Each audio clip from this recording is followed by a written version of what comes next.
So today we're going to talk about how to build rapport. I think oftentimes, especially as salespeople, we're so focused on numbers, numbers, numbers. Now, it's super important to understand. Like most agents, most business people fail because they're not doing the right activities often enough, right? The generating leads, the following up with customers, the systematic things that grow our business are often the most boring, tedious, and hardest to stay consistent at. But one of the most important aspects of like whether you succeed in sales or not is this is something to always remember. People do business with people they like, right? And I've lost many a listings. I was more experienced. I had better marketing. I had more reviews. I had more everything, right? More of everything. But the customer decided to work with someone that they knew, right? Or they had a personal relationship, or they had a personal referral to this agent. That agent may not have sold any homes, right? And it doesn't matter what we say to that client. They'll always default. Track record, sales experience, that's all important. But if the customer doesn't like you too, it's really hard to make a customer. So I would challenge you as you're perfecting and getting better in your sales skills, right? Whether you're a new agent on our team or you're doing 10 million, one of the most important aspects to good conversion is getting into great rapport with the customer. And it starts with the first call. So it could be a lead of, it can come from any source: open house, a referral from your database, an internet lead, an inbound seller lead, whatever the case may be, a radio lead, a mass media lead. That initial call is super duper duper important.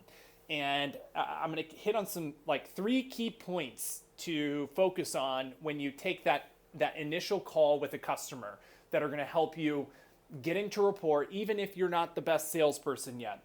Key point number 1, ask questions. Constantly keep in mind, right? The more they are speaking, like you really want an imbalance. Keep it really simple.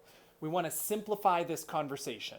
Ask questions immediately. Ring, ring. Hey, Bob, this is Steve Lamothe with Elevate Realty Group. Thanks so much for reaching out to us. I received your inquiry about XYZ property. I wanted to reach out to you immediately. Many of our customers love us because we are super responsive when we receive a request. Just wanted to ask a few questions. Can you tell me more about your goals, right? Whatever opening line you want to give, make sure it's a question. And then once they respond, take detailed notes or mental notes of what they're saying. And then kind of repeat back to them whatever they say. They might say, well, I like this house. I was curious about what you think that home is worth. I can appreciate that. So you're interested in this property or properties in this area and are just curious about what a good price might be. Is that correct? Like reinforce the question or the statement that they're giving you, right? So goal number 1 is ask a lot of questions. Number 2, you want that customer speaking 80-90% of the time, right? The longer you keep them on the phone, the more questions you ask, the longer they're going to continue to communicate with you, right? The longer they speak, the more empowered that they feel and the better rapport you're going to have. So that's really important to understand. Always keep in mind, the longer they're speaking, the better off you're going to be. Key point number 3, getting down to the motivation, right? If someone is interested in seeing a home, or if someone is interested in knowing the value of their home, or if someone is interested in meeting with us for an appointment, we cannot set those appointments, set that showing, do anything until we're very, very clear on what the motivation is, right? Why are you hoping to move? When are you hoping to be there, right? These key questions are super duper important. And it goes back to the number 1 key point that you want to focus on when you're in a call with a new lead is asking questions. Many of those questions you're asking are in regards to the motivation of that client and getting really, really clear on that motivation. And once we are clear on the motivation, that leads to a whole nother set and group of questions that we can ask a customer about their motivation, right? They might say, yeah, we want to get into Folsom because it has great schools. Oh, you want to be in Folsom? I take it that you have kids. How many kids do you have? Well, I have 2 kids. Great. How old are your kids? Right? Boom, boom, boom. You're starting to get deeper into rapport. And when the customer starts to engage you, they start to give you more information. You want to find similarities with that customer. Anything that you can do to improve like similarities with a customer and build rapport, you want to do. All I can say is if you really start to practice this and master this, you're going to convert at the highest level and you're going to gain more customers.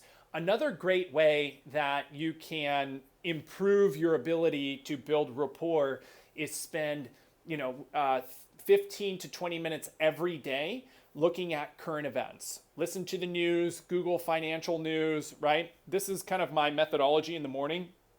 I'll quickly Google news, look at Fox, CNN, MSNBC, and then I'll quickly Google financial news, look at like CNBC, Yahoo News.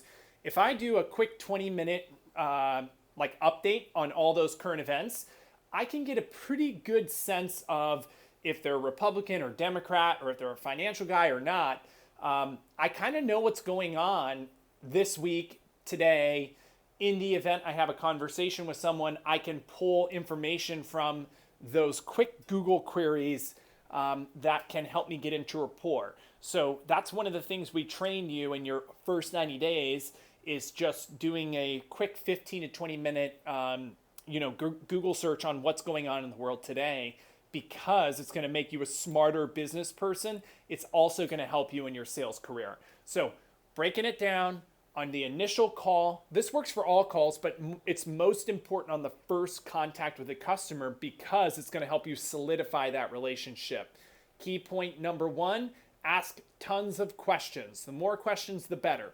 Key point number 2, spend 80 to 90% of the time being quiet, making that customer speak. Key point number 3, get clear on the motivation and tie it back to key point number 1, which is asking lots and lots of questions regarding that motivation.